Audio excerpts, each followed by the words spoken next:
Hello students, today we will start new chapter from our history book, okay, that is Nazism and the rise of Hitler. Hitler का नाम तो I think आप सबने सुना हुआ होगा, है ना। जैसे ही कोई अपनी ज्यादा धाक जमाना शुरू करे क्या नाम दे देते हैं हम उसे, हिटलर, है ना। कई बार आप अपने टीचर्स को भी बोलते हो, है ना, कि ये मैडम या ये सर तो कैसे करते हैं, हिटलर की तरह डांटते हैं। अब हिटलर की तरह ही क्यों? हाँ, कोई आपके ऊपर फोर्सिबली कोई काम करवाना चाहे या कोई बहुत ज्यादा स्ट्रॉन्ग है, धाक जमा रहा है, हिटलर ही क्यों नाम देते हैं? ऐसी क्या खासियत थी हिटलर में कि हम उसको मतलब हर एक स्ट्रॉन्ग पर्सनालिटी को हिटलर नाम दे देते हैं, जिसकी बात सब मानते हैं, या यूं कह लो कि मानना पड़ता है ना, हम उसको बोल देते हैं हिटलर। ठीक है, तो आज इस चैप्टर में हम यही पढ़ेंगे कि क्यों हिटलर इतना फेमस था, ऐसा क्या किया उसने। He is famous in the negative aspect. ठीक है, ध्यान रखना, फेमस तो है बट पॉजिटिवली नहीं, नेगेटिवली फेमस है, हीरो नहीं विलेन है ना। तो क्यों है, तो इस चैप्टर में हम इन सब चीजों के बारे में पढ़ेंगे कि ऐसा क्या हुआ कि हिटलर का राइज हुआ, है ना। हिटलर जैसा व्यक्ति जर्मनी में आया, Hitler was belongs to the Germany. ठीक है, तो हम ये सब पढ़ेंगे। इससे पहले हम एक स्टोरी दे रखी है हमारी बुक में, उसको डिस्कस करते हैं, है ना। ये कब की बात है, इन 1945 की। जो सेकेंड वर्ल्ड वॉर था, it was started in 1939 and ended in 1945। ठीक है, कैसे शुरू हुआ था सेकेंड वर्ल्ड वॉर की हम पूरी डिटेल पढ़ेंगे, पर इससे पहले हम ये देखते हैं कि सेकेंड वर्ल्ड वॉर के बाद eight the end of the war खत्म हो गई 1945 मई में। कब खत्म हुई थी? It was ended in May 1945।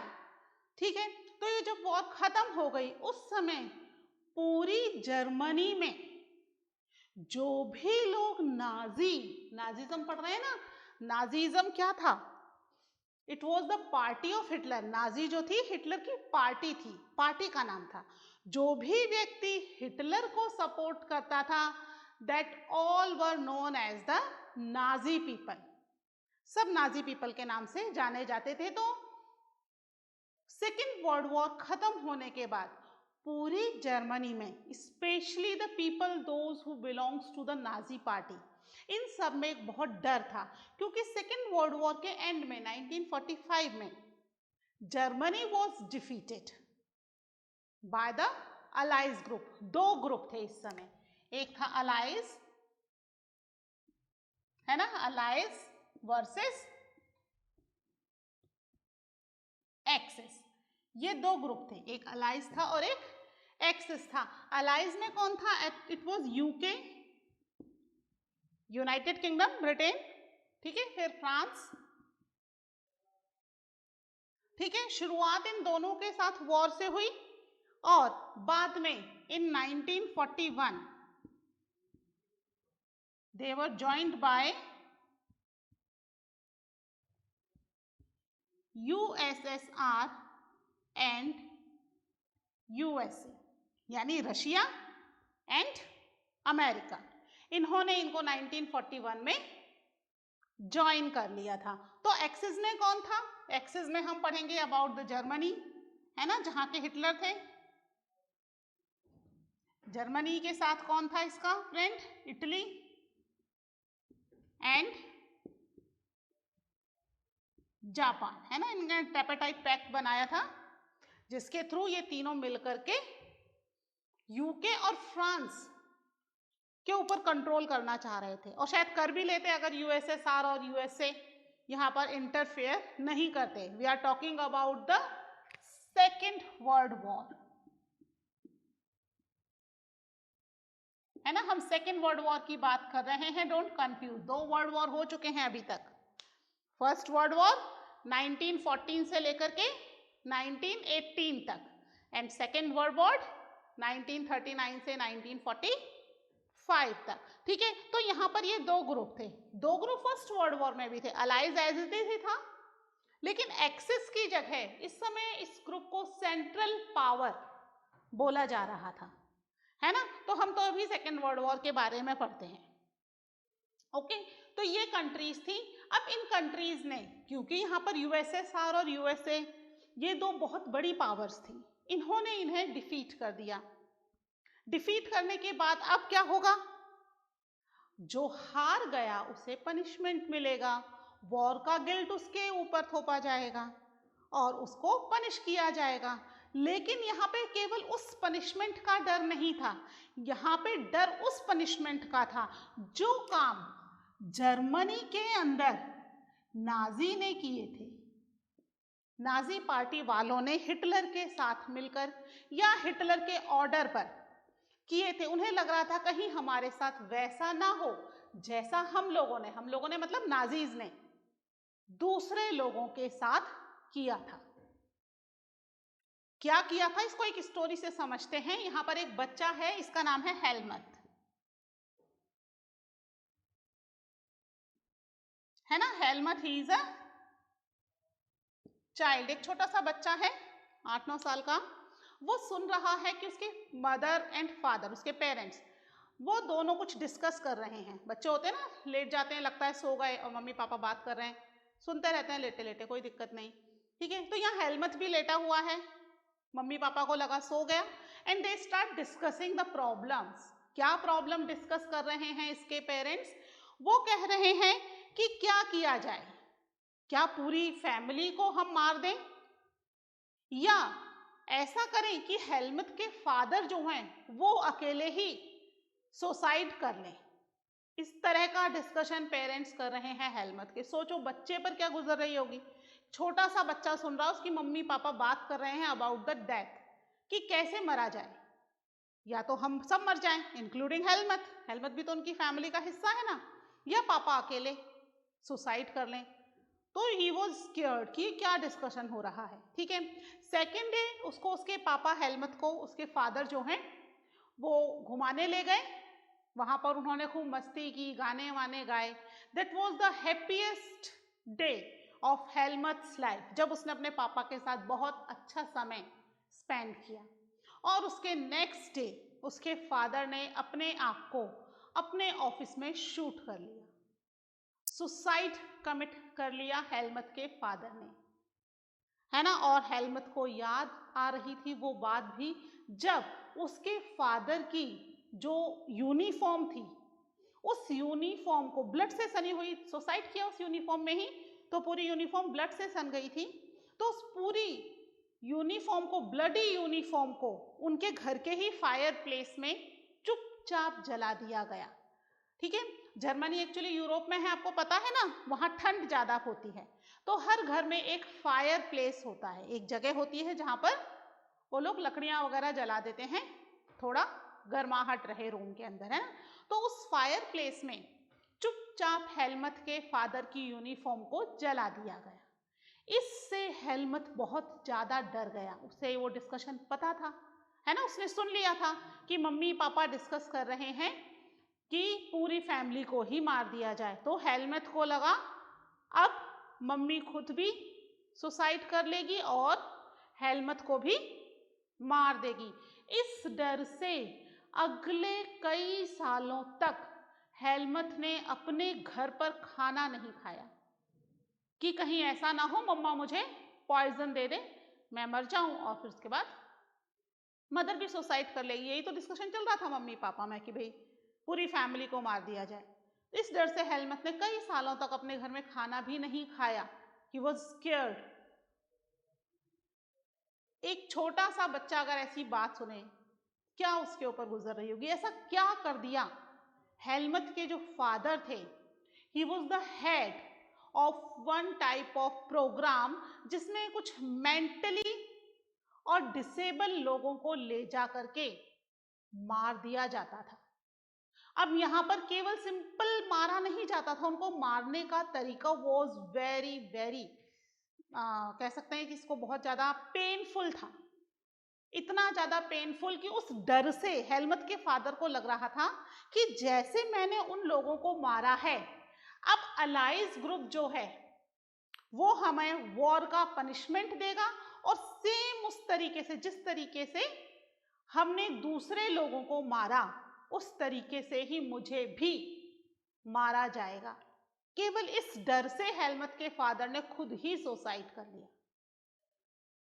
यानी कि वो जो मौत दे रहा था, नाजीज, जर्मनी के अंदर नाजीज जो डेथ दे रहे थे लोगों को, दैट वाज वेरी पेनफुल, और हेलमत के फादर उस पेनफुल डेथ एक्सेप्ट नहीं करना चाहते थे, इसलिए उन्होंने खुद से ही सुसाइड कर लिया। और ये बच्चा इतना स्केयर्ड हो गया, इतना डर गया कि अपने खुद के घर में खाना खाने से डर रहा था। भूखा रहना मंजूर था, है ना, बाहर कुछ मिल जाए तो ठीक है, नहीं तो भूखे रहो, वो ज्यादा बेटर है।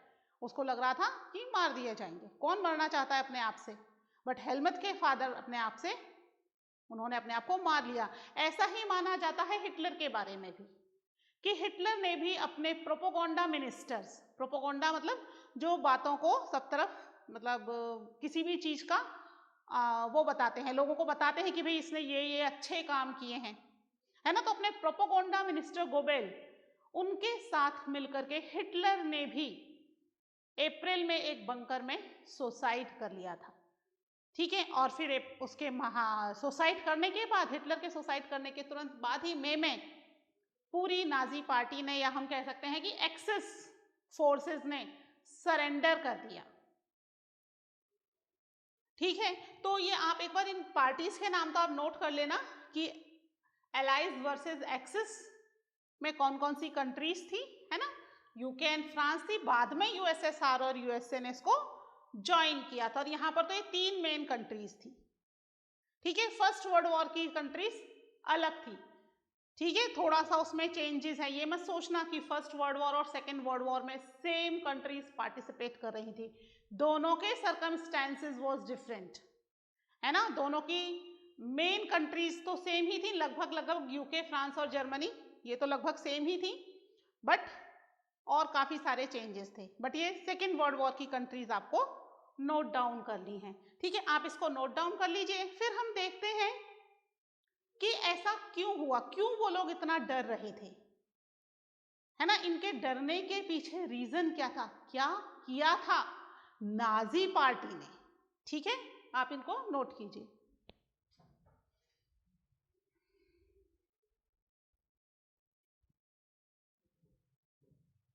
ठीक है, इसको मैं रब कर रही हूं। अब आप अपनी नोटबुक निकाल लीजिए बच्चों, मैं आपको आज इसके नोट्स डिक्टेट करूंगी। ठीक है, मैं आपको डिक्टेट करती जाऊंगी और आप हाथों हाथ लिखते जाइएगा। ठीक है, बोर्ड पर से मैं लिखती हूँ, फिर आप लिखते हो, it will take a lot of time. So आप अपनी नोटबुक, अपना बुक, पेन, पेंसिल, जो भी आपको चाहिए, आप वीडियो को पॉज कीजिए और सब आप निकाल करके रख लीजिए।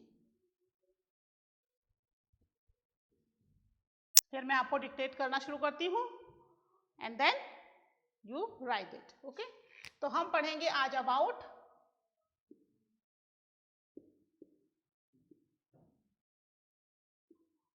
World war 2। ठीक है, सेकेंड वर्ल्ड वॉर के बारे में हम आज पढ़ेंगे।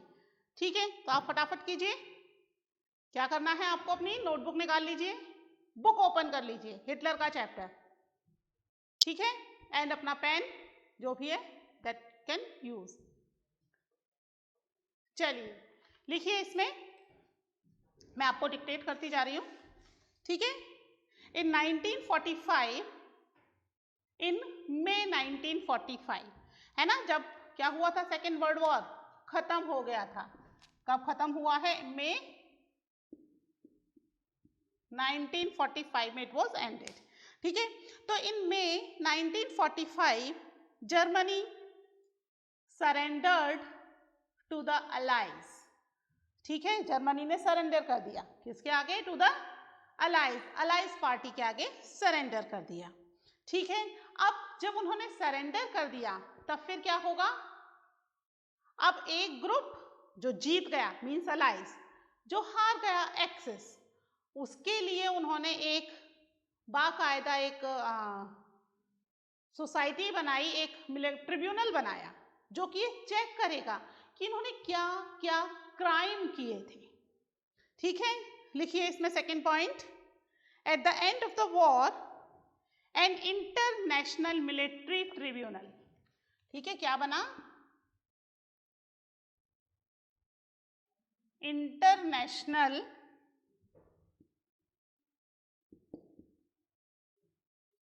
Military tribunal. ठीक है, इंटरनेशनल मिलिट्री ट्रिब्यूनल बनाया गया एट न्यूरमबर्ग। ठीक है, जगह का नाम है।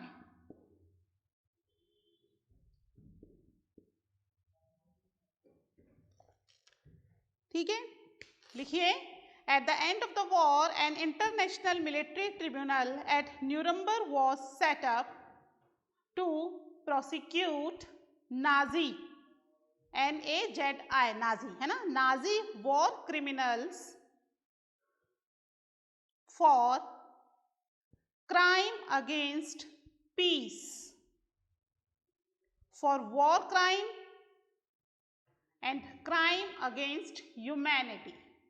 क्या क्या चार्ज लगाया उन्होंने, क्राइम अगेंस्ट पीस, उन्होंने पीस खत्म कर दिया, किसने, एक्सिस पावर ने। किसने ये चार्जेस लगाए, इंटरनेशनल मिलिट्री ट्रिब्यूनल बनाया गया न्यूरमबर्ग में, जहां पर ये चार्जेस लगाए गए। पहला चार्ज उन्होंने क्या किया, क्राइम अगेंस्ट पीस, दूसरा वॉर क्राइम, उनकी वजह से वॉर हुआ, और तीसरा क्राइम अगेंस्ट ह्यूमैनिटी, ह्यूमैनिटी के अगेंस्ट क्या क्राइम किया उन्होंने, हाँ, ह्यूमैनिटी के अगेंस्ट जो क्राइम किया, that was a very painful and very humiliating crime. क्या था वो, देखिए उन्होंने क्या किया था कि अपने जो भी उनके अगेंस्ट है या जिनको भी हिटलर लाइक नहीं करता, पसंद नहीं करता, उन सबको उसने अलग अलग जगह ऑस्विच या कुछ एक तरह के चैम्बर्स बनवाए थे, गैस चैम्बर, जहां पर इन लोगों को भर दिया जाता था रूम में, जो गैस चैम्बर वाला रूम होता है ना, उस रूम के अंदर उन्हें पूरा अच्छे से पैक कर दिया जाता था, ठूस ठूस के भर दिया, and then they were locked, और उस रूम में फिर पॉइजनस गैसेस छोड़ दी जाती थी, जिसको इनहेल करके वो तड़प तड़प के मर जाते थे।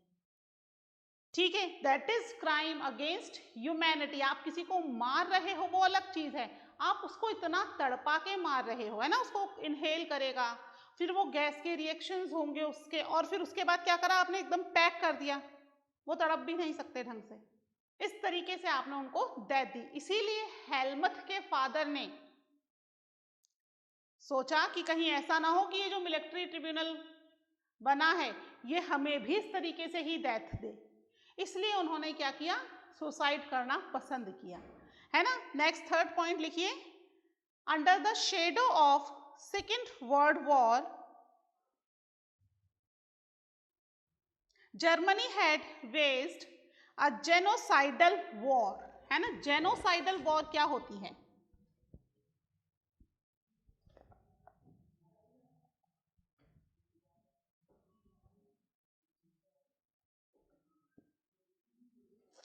ठीक है, जेनोसाइडल वॉर, ये क्या होती है जेनोसाइडल वॉर, इसमें इन्होंने वॉर में under the shadow of second world war, हमने जो लिखा है वो देख पढ़ना एक बार, है ना, under the shadow of world war, यानी कि वॉर में नहीं मारे गए, वॉर की शेडो में, यानी इधर तो वॉर हो रही है, जहां हजारों लोग मारे जा रहे हैं वहां लाखों मारे जाने दो, है ना, तो उसकी आड़ में इन्होंने जेनोसाइडल वॉर किया, यानी गैस के थ्रू ऑस्विच में लोगों को डाल करके उन्हें मार दिया, और उन्हें डिक्लेयर कर दिया कि they were died during the war. War में जहां 10-20 हजार लोग मारे जा रहे हैं वहां 1-2 लाख लोग मारे जाएंगे, सोचो कितने लोगों को मारा, है ना। देखो इसके अंदर ही लिखो आप, next, under the shadow of second world war German had waged a genocidal war. ठीक है, इसमें डॉट लगाकर फर्स्ट पॉइंट लिखो, यहाँ पर जो लोग मारे गए, ठीक है। The number of people killed including the number of people killed including 6 million Gs, कौन कितने मारे गए? 6 मिलियन Gs, ठीक है। फिर 2 लाख जिप्सीज, ठीक है, 2 लाख जिप्सीज मारे गए। इसके अलावा 1 million polish civilian,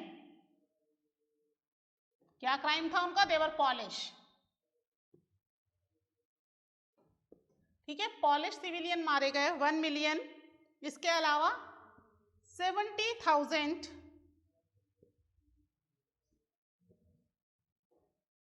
German people. German people में कौन से German people? Those who are,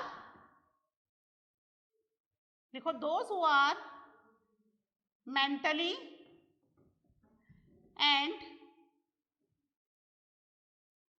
physically disable,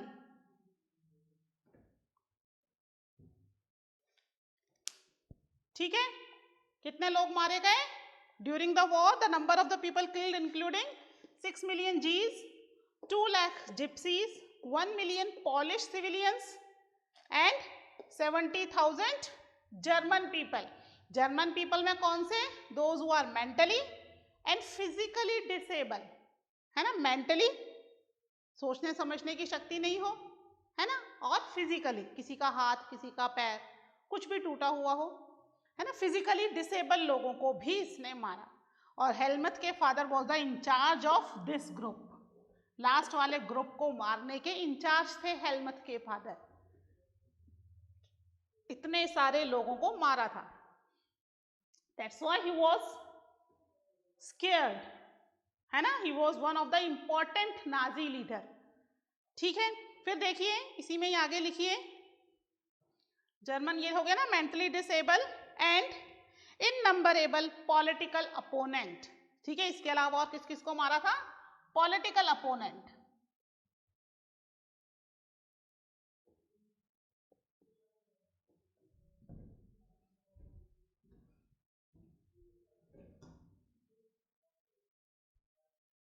ठीक है। And in number of, in number of का मतलब क्या है? जिसकी कोई गिनती नहीं है,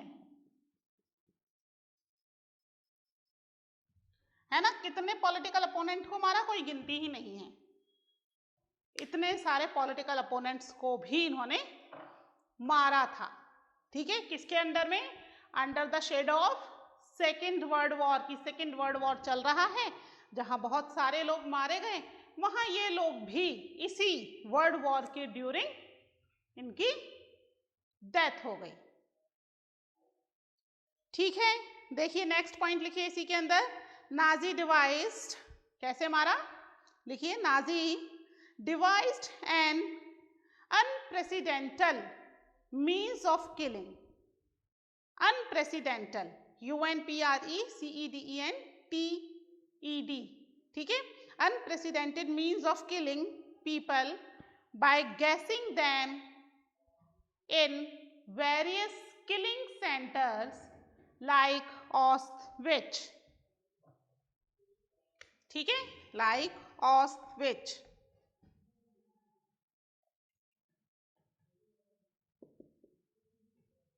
ठीक है। ऑस्टविच मतलब जहां पर उनको गैसेस, जो जहरीली गैसेस थी वो छोड़ करके, अनप्रेसिडेंटेड वे ऑफ किलिंग है ये, एक मतलब नेचुरल नहीं है, बहुत ही अननेचुरल तरीका है किसी को मारने का, ठीक है, जिसके थ्रू इसने इतने सारे लोगों को, these are the people those who were killed, है ना। और यहाँ पर तो कोई नंबर ही नहीं है, इतने सारे लोग थे कि शायद काउंटिंग ही नहीं कर पाए वो कि कितने लोगों को मारा गया, ठीक है। तो ऑस्टविच के थ्रू उन्हें मारा गया। फिर नेक्स्ट लिखो, द न्यूरमबर्ग ट्रिब्यूनल, जो बनाया ना military, international military tribunal at Nuremberg, है ना, उसी को ही बोल रहे हैं हम।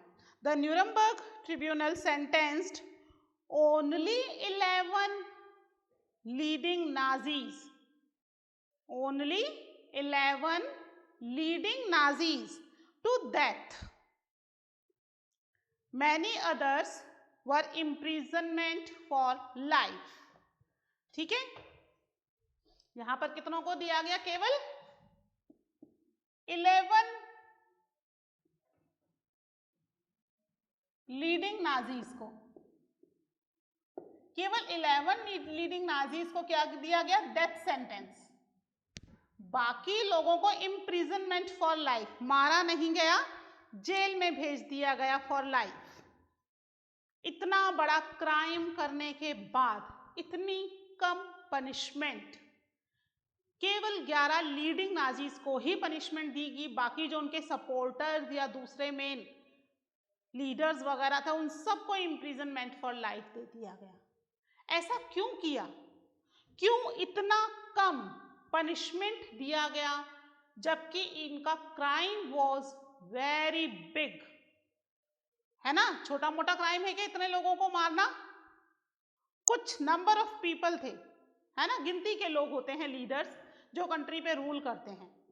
कंट्री में इतने सारे लोगों को मार दिया, उसके बावजूद दे वर गेट वेरी लेस पनिशमेंट, जबकि वो डर रहे थे कि हमें जाने क्या पनिशमेंट मिलेगा, शायद हमें भी क्या कर दिया जाए, ऑस्विच में डाल दिया जाए। उन्होंने बनाए तो थे ऑस्विच, है ना, हमें भी ऑस्विच में डाल दिया जाए, पॉइजनस गैसेस छोड़ दी जाएं।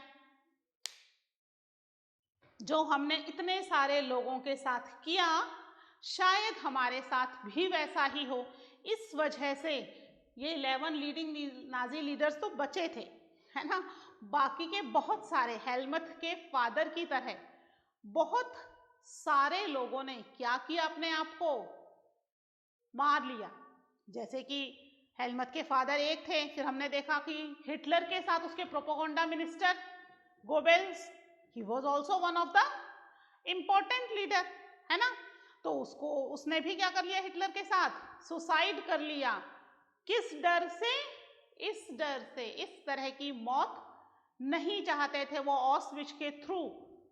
ऐसा ना हो कि जो इंटरनेशनल मिलिट्री ट्रिब्यूनल बने वो उन सारे लीडर्स को ठूंस दे उस ऑस्विच में और पॉइजनस गैसेस छोड़ दे। लेकिन ये कम पनिशमेंट क्यों दिया गया? What was the reason?